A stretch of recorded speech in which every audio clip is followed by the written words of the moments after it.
कोई आवे संतो हर का जन संतो, मेरा प्रीतम जन संतो मोहे मार्ग दिखलावे। कोई आवे संतो हर का जन संतो, मेरा प्रीतम जन संतो मोहे मार्ग दिखलावे। ਗਿਆਨ ਦੀ ਤੀਜੀ ਅਵਸਥਾ। ਇਸ ਤੋਂ ਮਗਰੋਂ ਅਭਿਆਸੀ ਆਪਣੇ ਚਾਰ ਚੁਫੇਰੇ ਅੰਦਰ ਤੇ ਬਾਹਰ ਇੱਕ ਸੂਖਮ ਸ਼ਕਤੀ ਫੈਲੀ ਹੋਈ ਠਾਠਾਂ ਮਾਰਦੀ ਅਨੁਭਵ ਕਰਦਾ ਤੇ ਆਪਣੇ ਆਪ ਨੂੰ ਇਸ ਤਾਕਤ ਦੇ ਸਮੁੰਦਰ ਵਿੱਚ ਇੱਕ ਛੋਟੀ ਜਿਹੀ ਲਹਿਰ ਮਹਿਸੂਸ ਕਰਦਾ। ਜਦੋਂ ਅਭਿਆਸ ਹੋਰ ਪੱਕ ਜਾਵੇ ਤਾਂ ਅਭਿਆਸੀ ਨੂੰ ਇੰਜ ਨਜ਼ਰ ਆਉਂਦਾ ਕਿ ਉਹ ਸ਼ਕਤੀ ਕੇਵਲ ਜਾਣਦਾਰ ਚੀਜ਼ਾਂ ਵਿੱਚ ਹੀ ਨਹੀਂ ਰਵੀ ਹੋਈ, ਬਲਕਿ ਬੇਜਾਣ ਚੀਜ਼ਾਂ ਵਿੱਚ, ਦਰਖਤਾਂ, ਪਹਾੜਾਂ ਤੇ ਮਕਾਨਾਂ ਵਿੱਚ ਅਤੇ ਸਾਰੀ ਪ੍ਰਕਿਰਤੀ ਵਿੱਚ ਇਸੇ ਸ਼ਕਤੀ ਦੀਆਂ ਠੋਸ ਹਾਲਤਾਂ ਵਿਆਪਕ ਨੇ। ਜਦੋਂ ਮੇਰੇ ਉੱਤੇ ਇਹ ਹਾਲਤ ਆਈ ਤਾਂ ਮੈਂ ਬੜਾ ਹੈਰਾਨ ਹੁੰਦਾ ਸਾਂ। ਜਿਸ ਚੀਜ਼ ਦਾ ਮੈਂ ਧਿਆਨ ਕਰਦਾ ਉਹ ਸੂਖਮ ਹਾਲਤ ਵਿੱਚ ਮੇਰੇ ਸਾਹਮਣੇ ਆਣ ਖਲੋਂਦੀ ਸੀ। ਸਥੂਲ ਇੱਟਾਂ ਜਿਨ੍ਹਾਂ ਨਾਲ ਮਕਾਨ ਬਣਾਏ ਜਾਂਦੇ ਨੇ, ਪਲੰਗ ਜਿੰਨਾ ਲੰਮਾ ਚੌੜਾ ਰੂਪ ਬਣਾ ਕੇ ਮੇਰੇ ਸਾਹਮਣੇ ਆ ਖਲੋਣ ਤੇ ਮੈਨੂੰ ਸਾਫ਼ ਦਿਸੇ ਕਿ ਇਸ ਦੇ ਸਾਰੇ ਜ਼ਰਰੇ ਹਵਾ ਦੇ ਬਣੇ ਹੋਏ ਨੇ ਤੇ ਉਹ ਹੀ ਸਾਰੇ ਬ੍ਰਹਿਮੰਡ ਵਿੱਚ ਫੈਲੀ ਹੋਈ ਸ਼ਕਤੀ ਇਸ ਇੱਟ ਦੇ ਜ਼ਰਰੇ ਜ਼ਰਰੇ ਵਿੱਚ ਅਤੇ ਇਸ ਦੇ ਚੁਫੇਰੇ ਫੈਲੀ ਹੋਈ। ਹਰੇਕ ਜ਼ਰਰਾ ਅਨੇਕਾਂ ਹਵਾ ਦੇ ਛੋਟੇ ਛੋਟੇ ਹਿੱਸਿਆਂ ਦਾ ਬਣਿਆ ਹੋਇਆ। ਕਿਸੇ ਪਹਾੜੀ ਦਾ ਧਿਆਨ ਕੀਤਿਆਂ ਪਹਾੜੀ ਸੂਖਮ ਸ਼ਕਲ ਵਿੱਚ ਅਸਮਾਨ ਜਿੱਡੀ ਉੱਚੀ ਬਣ ਕੇ ਅੱਖਾਂ ਸਾਹਮਣੇ ਆ ਜਾਂਦੀ ਸੀ। ਪਹਿਲਾਂ ਧੂਏ ਦੇ ਅੰਦਰ ਇਹ ਸ਼ਕਤੀ ਵਿਆਪਕ ਮਹਿਸੂਸ ਹੁੰਦੀ ਸੀ। ਮੈਂ ਕਿਸੇ ਨਾਲ ਇਹ ਗੱਲ ਕਰਦਾ ਨਹੀਂ ਸਾਂ ਕਿਉਂਕਿ ਡਰਦਾ ਸਾਂ, ਕਿਉਂਕਿ ਜਦੋਂ ਮੈਂ ਇੱਕ ਮਿੱਤਰ ਨਾਲ ਇਸ ਕਿਸਮ ਦੀਆਂ ਗੱਲਾਂ ਕੀਤੀਆਂ ਤਾਂ ਉਹ ਹੱਸ ਕੇ ਆਖਣ ਲੱਗਾ, ਬਸ ਥੋੜੀ ਜਿਹੀ ਕਸਰ ਰਹਿ ਗਈ ਹੈ। ਮੈਂ ਪੁੱਛਿਆ ਕਾਹਦੇ ਵਿੱਚ? ਆਖਣ ਲੱਗਾ ਤੇਰੇ ਪਾਗਲ ਹੋਣ ਵਿੱਚ। ਪਰ ਮੈਨੂੰ ਦਿਲ ਵਿੱਚ ਕੁਝ ਇਸ ਤਰ੍ਹਾਂ ਦਾ ਵਿਸ਼ਵਾਸ ਬਣ ਗਿਆ ਹੋਇਆ ਸੀ ਕਿ ਜਲ ਥਲ ਮਈਲ ਪੂਰਿਆ ਰਵਿਆ ਵਿੱਚ ਵਣਾ। ਮੈਂ ਬਚਨ ਪੜ੍ਹਦਾ ਤੇ ਪੜ੍ਹਦਾ ਪੜ੍ਹਦਾ ਧੰਨ ਗੁਰੂ ਨਾਨਕ ਆਖਦਿਆਂ ਮੈਂ ਖੁਦ ਬੇਖੁਦੀ ਵਿੱਚ ਮਸਤੀ ਵਿੱਚ ਚਲਾ ਜਾਂਦਾ ਸਾਂ, ਕਿਉਂਕਿ ਇਹ ਤਜਰਬਾ ਮੇਰੇ ਅਨੁਭਵ ਦੇ ਨੇਤਰਾਂ ਨੇ ਵੇਖਿਆ ਸੀ ਤੇ ਜਿਸ ਦੀ ਗਵਾਹੀ ਬਾਹਰ ਦੀ ਕੋਈ ਚੀਜ਼ ਨਹੀਂ ਸੀ ਦਿੰਦੀ। ਹੱਥ ਲਾਇਆ ਪੱਥਰ, ਦਰਖਤ, ਮੇਜ਼, ਕੁਰਸੀ ਸਭ ਸਖਤ ਤੇ ਸਥੂਲ ਲੱਗਦੇ ਸਨ। ਇਸ ਵਾਸਤੇ ਕਿੰਨਾ ਚਿਰ ਮੈਂ ਇਸ ਭੇਦ ਨੂੰ ਸਮਝਣ ਵਾਸਤੇ ਪ੍ਰਾਰਥਨਾ ਕਰਦਾ ਰਿਹਾ। ਅਖੀਰ ਮੇਰੇ ਹੱਥ ਵਿੱਚ ਸਰ ਓਲੀਵਰ ਲੌਜ ਦੀ ਇੱਕ ਲਿਖਤ ਰਿਐਲਿਟੀ ਐਂਡ ਅਪੀਅਰੈਂਸ, ਭਾਵ ਅਸਲੀਅਤ ਅਤੇ ਪ੍ਰਗਟਾਵੇ ਦੀ ਸ਼ਕਲ, ਇਹ ਮੈਨੂੰ ਮਿਲੀ, ਜਿਸ ਨਾਲ ਮੈਨੂੰ ਇਸ ਆਤਮਿਕ ਸੱਚਾਈ ਦੇ ਸਮਝਣ ਵਿੱਚ ਬੜੀ ਮਦਦ ਮਿਲੀ। ਉਹ ਲਿਖਦੇ ਨੇ, ਫਿਲਾਸਫਰ ਹਮੇਸ਼ਾ ਅਸਲੀਅਤ ਲੱਭਦੇ ਆਏ ਨੇ ਤੇ ਇਸ ਦੀ ਢੂੰਡ ਵਿੱਚ ਉਹ ਸਦਾ ਹੀ ਜੋ ਕੁਝ ਸਾਹਮਣੇ ਦਿਸਦਾ ਹੈ ਪ੍ਰਤੱਖ ਸ਼ੈਆਂ ਦੇ ਅੰਦਰ ਗੋਤਾ ਲਾਉਣ ਦੀ ਕੋਸ਼ਿਸ਼ ਕਰਦੇ ਨੇ ਤੇ ਉਹ ਅਸਲੀਅਤ ਨੂੰ, ਜੋ ਕੁਝ ਪ੍ਰਤੱਖ ਦਿਸਦਾ ਹੈ, ਉਹਦੇ ਨਾਲੋਂ ਬਿਲਕੁਲ ਵੱਖਰਾ ਵੇਖ ਕੇ ਬਹੁਤਾ ਹੈਰਾਨ ਨਹੀਂ ਹੁੰਦੇ। ਇਸ ਤਰ੍ਹਾਂ ਪਤਾ ਚੱਲਿਆ ਕਿ ਪਰਮਾਣੂ ਵੱਖ-ਵੱਖ ਚੀਜ਼ਾਂ ਨਹੀਂ ਜਿਨ੍ਹਾਂ ਦਾ ਆਪਸ ਵਿੱਚ ਕੋਈ ਸੰਬੰਧ ਜਾਂ ਵਾਸਤਾ ਨਾ ਹੋਵੇ, ਸਗੋਂ ਇਹ ਇੱਕੋ ਟੱਬਰ ਦੇ ਮੈਂਬਰ ਨੇ ਤੇ ਇੱਕੋ ਵਸਤੂ ਦੀ ਖਾਸ ਮਿਕਦਾਰ ਦੇ ਬਣੇ ਹੋਏ ਨੇ। ਇਸ ਵਾਸਤੇ ਜੋ ਕੁਝ ਵੀ ਦਿਸਦਾ ਹੈ ਸਭ ਪਦਾਰਥਾਂ ਦੀ ਬੁਨਿਆਦ ਪਰਮਾਣੂ ਨਹੀਂ ਜਿਵੇਂ ਪਹਿਲਾਂ ਸਮਝਿਆ ਜਾਂਦਾ ਸੀ,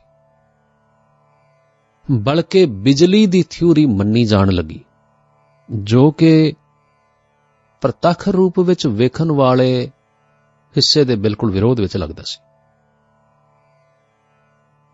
ਹੁਣ ਤੱਕ ਸਾਨੂੰ ਪਤਾ ਲੱਗਾ ਹੈ ਕਿ ਸਾਰੇ ਪਰਮਾਣੂਆਂ ਦਾ, ਸਾਰੇ ਐਟਮਸ ਦਾ ਆਪਸ ਵਿੱਚ ਸੰਬੰਧ ਹੈ ਅਤੇ ਸਾਰੇ ਦੇ ਸਾਰੇ ਐਟਮਸ ਪੋਜ਼ਿਟਿਵ ਤੇ ਨੈਗੇਟਿਵ ਐਨਰਜੀ ਦੇ ਬਣੇ ਹੋਏ ਨੇ।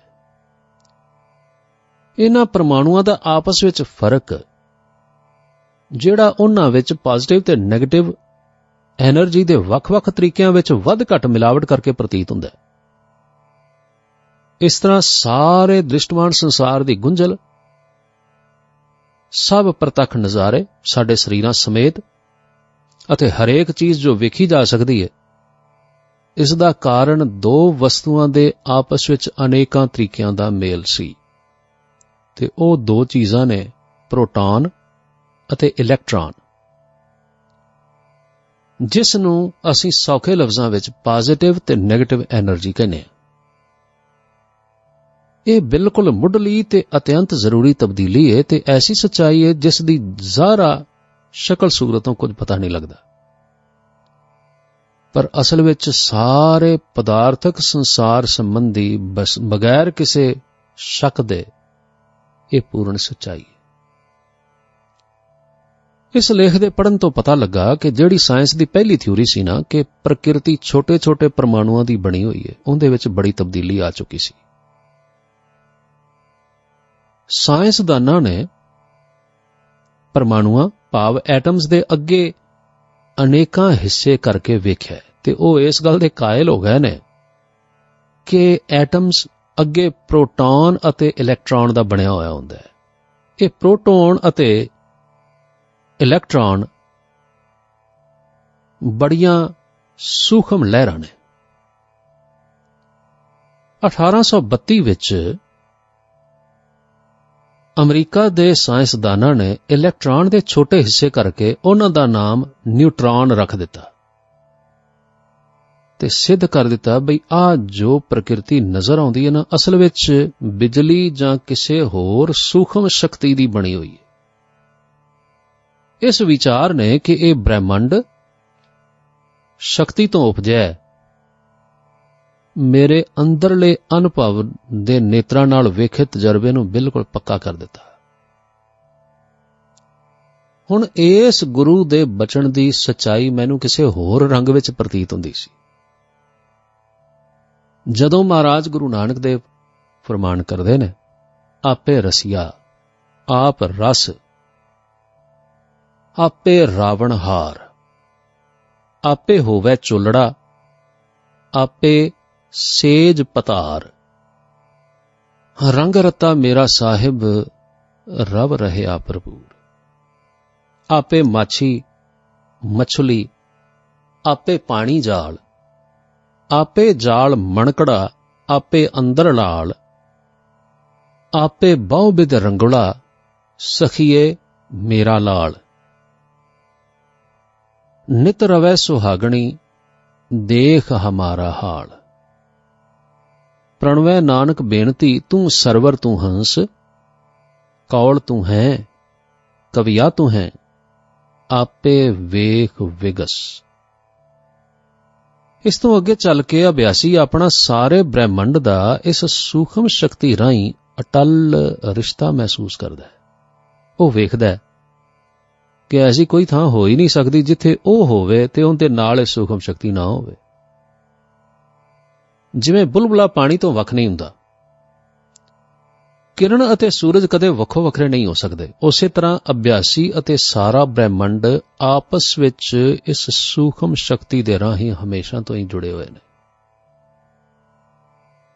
ਇਸ ਤੋਂ ਅੱਗੇ ਅਭਿਆਸੀ ਵੇਖਦਾ ਹੈ ਕਿ ਉਹ ਆਪ ਇਸ ਮਹਾਨ ਸ਼ਕਤੀ ਦੇ ਸਾਗਰ ਵਿੱਚ ਇੱਕ ਬੜਾ ਛੋਟਾ ਜਿਹਾ ਹਿੱਸਾ ਹੈ ਅਤੇ ਸਭ ਜੀਵ ਜੰਤੂ ਪਹਾੜ ਆਦਿਕ ਇਸ ਸੂਖਮ ਸ਼ਕਤੀ ਦੇ ਬੇਸ਼ੁਮਾਰ ਛੋਟੇ ਵੱਡੇ ਹਿੱਸੇ ਨੇ। ਸਾਰੇ ਬ੍ਰਹਿਮੰਡ ਦਾ ਪ੍ਰਬੰਧ ਅਤੇ ਸਾਰੇ ਪ੍ਰਪੰਚ ਦੀ ਖੇਡ ਇੱਕੋ ਇਸ ਸੂਖਮ ਸ਼ਕਤੀ ਦੇ ਆਸਰੇ ਚੱਲ ਰਹੀ ਹੈ। ਇਹ ਸ਼ਕਤੀ ਸਰਵ-ਵਿਆਪਕ ਹੈ, ਕੋਈ ਜਗ੍ਹਾ ਖਿਆਲ ਵਿੱਚ ਨਹੀਂ ਆ ਸਕਦੀ ਜੋ ਇਸ ਸ਼ਕਤੀ ਤੋਂ ਖਾਲੀ ਹੋਵੇ। ਅੱਗ, ਪਾਣੀ, ਹਵਾ, ਮਿੱਟੀ, ਆਕਾਸ਼ ਵਿੱਚ ਇਹਾ ਸੂਖਮ ਸ਼ਕਤੀ ਮੌਜੂਦ ਹੈ।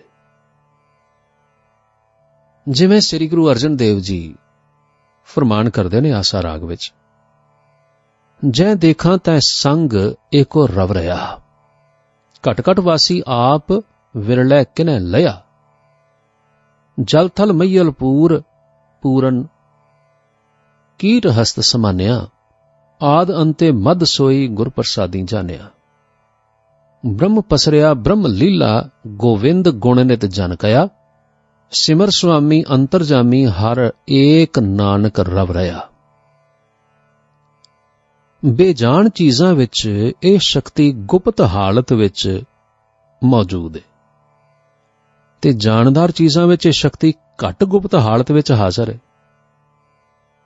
ਪਰ ਅਭਿਆਸੀ ਨੂੰ ਆਪਣੇ ਆਪ ਅੰਦਰ ਇਹ ਸ਼ਕਤੀ ਪ੍ਰਗਟ ਰੂਪ ਜਾਂ ਜ਼ਾਹਰਾ ਜ਼ਹੂਰ ਦਿਸਣ ਲੱਗ ਪੈਂਦੀ ਹੈ। ਇਸ ਸ਼ਕਤੀ ਦਾ ਮਨ ਵਿੱਚ ਪ੍ਰਕਾਸ਼ ਹੋ ਜਾਂਦਾ ਹੈ। ਇਸ ਲਈ ਸ੍ਰੀ ਗੁਰੂ ਨਾਨਕ ਦੇਵ ਜੀ ਆਖਦੇ ਨੇ, ਸਭ ਮੈਂ ਜੋਤ ਜੋਤ ਹੈ ਸੋਏ, ਤਿਸ ਦਾ ਚਾਨਣ ਸਭ ਮੈਂ ਚਾਨਣ ਹੋਏ, ਗੁਰ ਸਾਖੀ ਜੋਤ ਪ੍ਰਗਟ ਹੋਏ। ਜਾਂ ਫਿਰ ਗੁਰੂ ਅਰਜਨ ਦੇਵ ਜੀ ਇਸ ਤਰ੍ਹਾਂ ਸਮਝਾਉਂਦੇ ਨੇ, ਗੁਰ ਪੂਰਾ ਭੇਟਿਓ ਵਡਭਾਗੀ, ਮਨੈ ਭਇਆ ਪਰਗਾਸਾ।